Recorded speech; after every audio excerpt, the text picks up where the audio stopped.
رکھتے ہیں، ہم ایسے علماء پاتے ہیں، ہم ایسے اساتذہ پاتے ہیں، ہم ایسی جیالی قوم پاتے ہیں جو ایک وقت دال پر گزارا کرتی ہے اور دوسرے وقت ایسے شوربے پر گزارا کرتی ہے کہ اگر بند پڑے تو مفتی غسل کا فتویٰ دے دے کہ صاحب اس سے کر گزرو۔ ایسی قسم پرسی کے ایام گزار کر ہم اللہ کے دین کو باقی رکھتے ہیں۔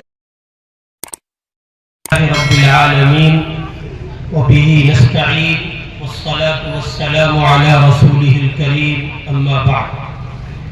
اعوذ باللہ من الشیطان الرجیم بسم اللہ الرحمن الرحیم ام کنتم شہداء اذ حضر یعقوب الموت اذ قال لبنیہ ما تعبدون من بعدی قالوا نعبد إلهك وإله آبائك إبراهيم وإسماعيل وإسحاق إلها واحدا ونحن له مسلمون صدق الله العظيم۔ بزرگان محترم، ہمارے اور آپ کے انتہائی محبوب ادارہ جامعہ عربیہ مصباح القرآن کا یہ سالانہ جلسہ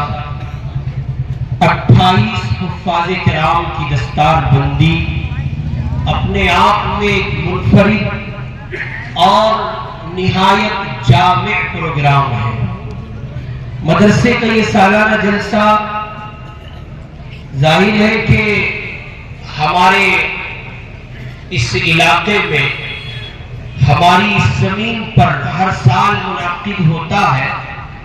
اور ایک بڑی تعداد حفاظ کرام کی ہمیں دیتا ہے، پیش کرتا ہے اور ایک نئے پیغام سے ہر سال متعارف کراتا ہے۔ یوں تو یہی کچھ یہی کافی تھا کہ مجھ سے پیشرو مقرر ذیشان جو کچھ کہہ گئے وہ کافی تھا، وافی تھا، شافی تھا۔ ضرورت نہیں تھی کہ مجھے مزید کچھ کہنے کے لیے حکم دیا جاتا، اور پھر اس پر رب اکبر کا یہ بڑا کرم ہے کہ ہمارے اس علاقے کی ایک عظیم شخصیت اور ہندوستان کے مایہ ناز عالم دین حضرت مفسر قرآن دامت برکاتہ تشریف فرما ہے، ان کو ہمیں اور آپ کو سننا ہے۔ مجھے بھی حکم ہوا ہے، حضرت مولانا شہزاد صاحب دامت برکاتہ نے حکم فرمایا ہے کہ تو بھی کچھ نہ کچھ کہہ دے۔ میں آج کل ایک سبق ہر جگہ سنا رہا ہوں اور وہی بات تکرار کے ساتھ بار بار کہہ رہا ہوں، اس یقین پر، اس امید پر کہ وہ سبق میرے لیے بھی ہے، آپ کے لیے بھی ہے، اور اس سبق کا ازبر ہونا ہم سب کے لیے ازحد ضروری ہے۔ بمشکل تمام یہ 10 12 15 منٹ آپ کی صرف ہوں گی، برداشت کیجئے اور یہ سبق سماعت کر لیں۔ اللہ تعالیٰ کام کی باتیں کہنے کی توفیق عطا کرے۔ بزرگان محترم، اس وقت ہندوستان کا ماحول بہت مختلف ہے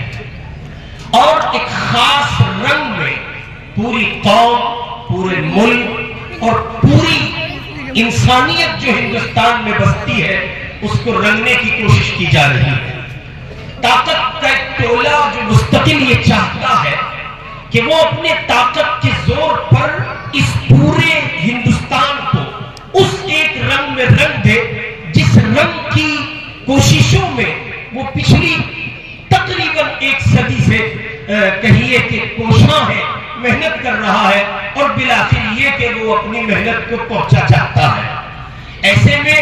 اس ملک کی جتنی اقوام ہیں ان کے لیے یہ بات لائق تشویش ہو یا نہ ہو، ان کے لیے یہ بات مشکل کا سبب بنے یا نہ بنے، ان کے لیے یہ بات کسی مشکل گھڑی کی حیثیت رکھتی ہو یا نہ رکھتی ہو، لیکن ہم اہل ایمان کے لیے، ہم اہل اسلام کے لیے، ان اللہ کے بندوں کے لیے جو یہ کہتے ہیں، گواہی دیتے ہیں اللہ کے سوا کوئی معبود نہیں ہے اور جناب محمد الرسول اللہ صلی اللہ علیہ وسلم اللہ کے آخری پیغمبر ہیں، رسول ہیں، یہ دنیا کی کسی قوم کے لیے بالخصوص ہندوستان میں جتنی کمیونٹیاں بستی ہیں ان کے لیے باعث تشویش ہو یا نہ ہو، لیکن ہم اہل ایمان کے لیے بڑا مسئلہ ہے کہ ہم اس ایک خاص رنگ کے سوا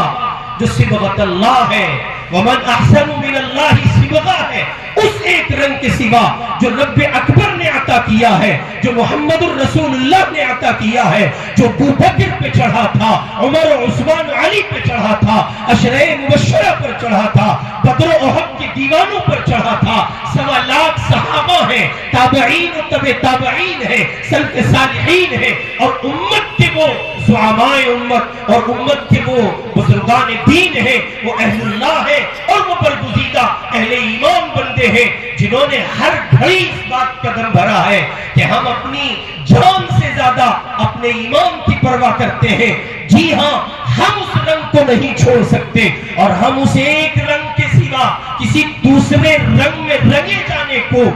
اپنی زندگی کے آخری سانس تک قبول نہیں کرتے ہیں۔ ہم یہ چاہتے ہیں ہم جس رنگ پر پیدا ہوئے ہیں اور جس پشتینی رنگ میں اللہ نے ہمیں جنم عطا کیا ہے، یعنی ہم مسلمان ہیں، اور جس رنگ کے ساتھ ہم نے زندگی کے ایام گزارے ہیں، 20 30 50 60 سال، جس کو جو کچھ میسر ہو سکا، اور جس رنگ کے ساتھ ہم اس دنیا میں جیتے رہے، ہماری آخری چاہت ہے اور ہر دل عزیز چاہت ہے، تمام چاہتوں پر بھاری یہ چاہت ہے، تمام چاہتوں پر قربان یہ چاہت ہے کہ ہم اسی رنگ میں مرنا چاہتے ہیں، الا وانتم مسلمون کا مصداق بننا چاہتے ہیں۔ ہم جان تو دے سکتے ہیں، محمد الرسول اللہ صلی اللہ علیہ وسلم پر لایا ہوا ایمان نہیں دے سکتے۔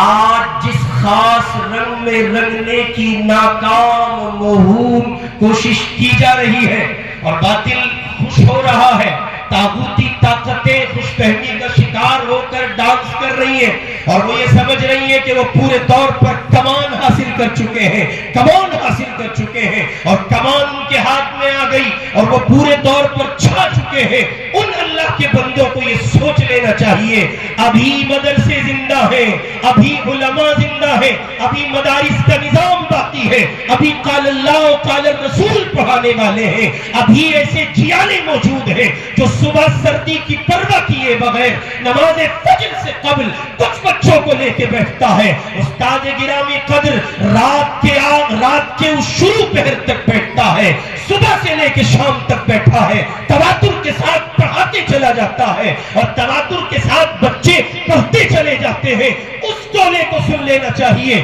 جو ایک خاص رنگ میں پورے ملک کو رنگ دینا چاہتا ہے۔ ہم ببانگے تولی اعلان کرتے ہیں، او اللہ کے بندو، خدا تمہیں مقدر ہدایت کرے، تم کو ہدایت نصیب ہو، سن لو اور اچھے سے سن لو یہ بات، تم ساری دنیا کو، مختلف قومیں جو یہاں آباد ہیں، ان تمام کو تم ایک خاص رنگ میں رنگ سکتے ہو۔ ہمارے سینے قرآن کی دولت سے معمور ہیں، ہم ایمان اپنی جھولی میں رکھتے ہیں، ہم ایسے علماء پاتے ہیں، ہم ایسے اساتذہ پاتے ہیں، ہم ایسی جیالی قوم پاتے ہیں جو ایک وقت دال پر گزارا کرتی ہے اور دوسرے وقت ایسے شوربے پر گزارا کرتی ہے کہ اگر بند پڑے تو مفتی غسل کا فتویٰ دے دے کہ صاحب اس سے کر گزرو۔ ایسی قسم پرسی کے ایام گزار کر ہم اللہ کے دین کو باقی رکھتے ہیں۔ رنگ سکتے ہیں آپ جہان بھر کی قوموں کو، اس ایک خاص رنگ میں ہمیں نہیں رنگ سکتے۔ آج یہاں اگر 28 ہیں تو اس زمین پر 28,000 بھی ہو سکتے ہیں، 28 لاکھ بھی ہو سکتے ہیں، اور آپ اسے تسلیم کریں یا نہ کریں، انہی اداروں کی برکت سے آپ کا یہ اسلام کا چمنستان زندہ۔ یہ ایک ایسی کڑوی سچائی ہے جسے آپ چاہے خواہی نہ خواہی، جی کرے تب بھی جی نہ کرے تب بھی آپ کو قبول کرنا ہوگا۔ حضرت والا مدرسوں کو بند کر دیجئے، کسی کا باپ آپ کی میری نسل کے ایمان کی حفاظت نہیں کر سکتا۔ آپ ملک کو سیلم پور مارکیٹ میں دیکھ رہے ہیں، آپ ملک کو اپنے جعفر آباد میں دیکھ رہے ہیں، نہیں، آپ کو اس مسلمہ حقیقت کو تسلیم کرنا پڑے گا، اور دنیا آپ سے خوشامدانہ لہجے میں بات کرے تو کرے، ہم آپ سے خوشامدانہ لہجے میں بات نہیں کرتے۔ دو ٹوک صاف لفظوں میں سن لیجئے، اللہ کا دین باقی تھا، اللہ کا دین باقی ہے، اللہ کا دین باقی رہے گا، اور اللہ اللہ کا دین جن سر دھڑوں پر دکھے گا، جن کے وجود پر دکھے گا، جو اس کے محافظین دستوں کی شکل میں اٹھیں گے، حفاظت انہی